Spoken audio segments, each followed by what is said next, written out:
পরিবারের অবহেলা আর সমাজের তাচ্ছিল্যকে পুঁজি করে কিভাবে একজন সাধারণ বেকার যুবক অসাধারণ হয়ে উঠতে পারে তার একটি অনুপ্রেরণাদায়ী গল্প কে লোরের ভিডিওতে তুলে ধরা হলো।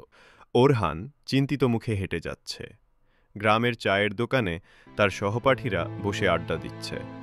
তারা তাকে দেখে মুখ টিপে হাসে। একজন বলে ওঠে, ওরহান, এখনো বেকার? বড় বড় কথা বলতিসি, কি হলো? ওরহান মাথা নিচু করে চলে যায়। রাতের দৃশ্য। ডাইনিং টেবিলে সবাই খেতে বসেছে। ওরহানের মা রাগের সুরে বলেন, ঘরে একটা বেকার ছেলে রেখে লাভ কি? শুধু খায় আর ঘুমায়। ওরহান চুপ করে থাকে। মা তার মুখের সামনে থেকে প্লেটটা সরিয়ে নেন। ওরহানের চোখ ছলছল করে ওঠে, কিন্তু সে নিজেকে শক্ত করে। বোনদের কেউ তার দিকে ফিরেও তাকায় না। ওরহান নিজের ঘরে একা বসে আছে। তার মাথার মধ্যে সমাজের কথা, মায়ের কথা ঘুরছে। সে মনে মনে পণ করে, আমি পারব, আমাকে পারতেই হবে। তার চোখে এক কঠিন সংকল্পের ঝলক দেখা যায়। সকালে উঠে ওরহান হাঁটতে বেরিয়ে যায়। সে গ্রামের শেষ প্রান্তে একটি পুরনো ভাঙাচোরা চায়ের দোকান দেখে, যা দীর্ঘদিন ধরে বন্ধ। তার মাথায় একটা পরিকল্পনা আসে। পরের দিন থেকেই সে বাবার কাছে কিছু টাকা চেয়ে নেয়। বাবা কষ্ট করে তাকে টাকা দেন, যদিও তিনি ওরহানের ব্যর্থতার ভয় পান। ওরহান ওই ভাঙা দোকানটি পরিষ্কার করে নতুন করে সাজায়। দিনের পর দিন সে অক্লান্ত পরিশ্রম করে। রাতের বেলা ইউটিউবে নানান রান্নার ভিডিও দেখে। কিভাবে মানুষকে আকৃষ্ট করতে হয় সেই কৌশল শেখে। প্রথম সাফল্য, ওরহান দোকান খোলে। প্রথমে কেউ আসত না। একদিন একজন বয়স্ক লোক তার দোকানের সামনে এসে দাঁড়ান। ওরহান তাকে সম্মানের সাথে চা পরিবেশন করে। লোকটি চা খেয়ে খুবই প্রশংসা করে।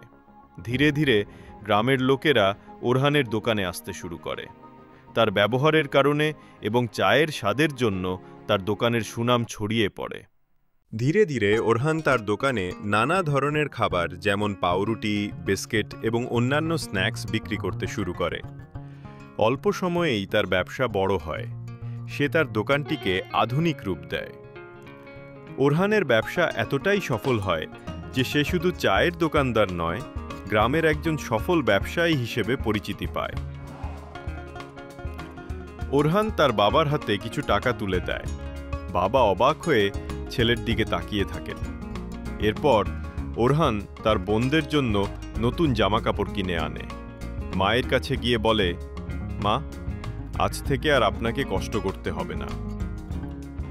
মা তার হাত ধরে কেঁদে ফেলেন।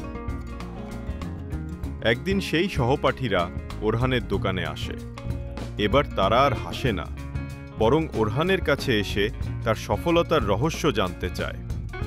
ওরহান হাসি মুখে বলে, তোমাদের তাচ্ছিল্য আর আমার পরিবারের কষ্টই ছিল আমার অনুপ্রেরণা। ওরহান হাসি মুখে ক্যামেরার দিকে তাকিয়ে বলে, জীবন যখন কঠিন চ্যালেঞ্জ দেয়, তখনই বোঝা যায় তুমি কতটা শক্ত। পরিবার হয়তো কখনো কখনো কঠোর হয়, কিন্তু তাদের ভালোবাসাটা লুকিয়ে থাকে। সেই কঠোরতাকে হাতিয়ার করে সফল হতে পারলে হাসি ফোটে সবার মুখে। আপনারা যদি এমন আরও রহস্যময় এবং বাস্তব জীবনের গল্প শুনতে চান, তাহলে আমাদের কে লোর পরিবারের সাথে থাকুন। পাশে থাকার জন্য আপনাদের অসংখ্য ধন্যবাদ। দেখা হবে পরের গল্পে।